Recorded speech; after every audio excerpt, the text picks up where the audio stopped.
সুপ্রিয় দর্শক, আসসালামু আলাইকুম। আজ আমি তৈরি করব আলু উচ্ছে দিয়ে কোরাল মাছ।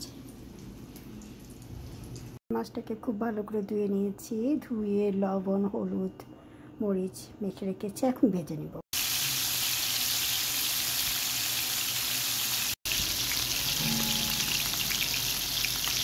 মাছগুলো ভেজে নিচ্ছি। কড়াইয়ে আমি মাছের কিছুটা তেল আর সাথে কিছু তেল অ্যাড করেছি। এখন দিয়ে দিব পেঁয়াজ কুচি। পেঁয়াজটাকে খুব ভালো করে ভেজে নেব। আমার পেঁয়াজ ভাজা হয়ে আসছে। এখন আমি একে একে বাকি সব মশলা অ্যাড করব। প্রথমে অ্যাড করলাম 1 চামচ আদা পেস্ট, এরপর অ্যাড করলাম 1 চামচ রসুন পেস্ট। এখন আমি আদা রসুনটাকে খুব ভালো করে ভেজে নেব।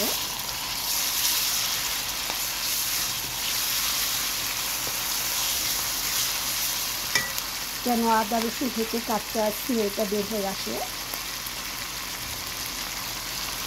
আমি আরও আধা চামচ আদার পেস্ট দিয়ে দিয়েছি। এখন দিয়ে দেবো পরিমাণ মতো লবণ। এখন খুব সুন্দর করে ভেজে নেব। করছি 1/2 চামচ হলুদ গুঁড়া। এখন কষানো করে কিছুটা পানি অ্যাড করবো।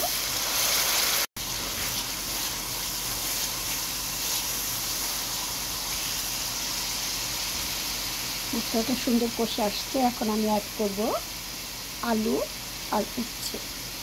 মশলাটা সুন্দর বাদা বাদা হয়ে আসছে। এখন আমি আলু উচ্ছেগুলো দিয়ে দিচ্ছি।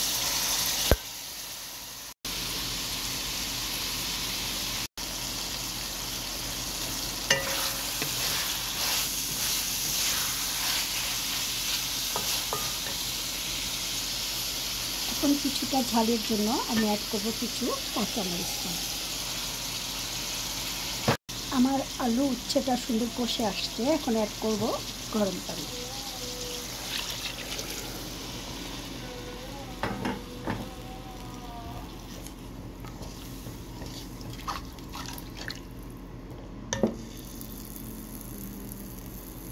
মাছগুলো দিয়ে দিয়েছি। রেডি হয়ে গেল আমার আলু উচ্ছে দিয়ে কোরাল মাছের ঝোল। দর্শক, আমি অফিস কিনে কিছুটা ধনেপাতা অ্যাড করেছিলাম।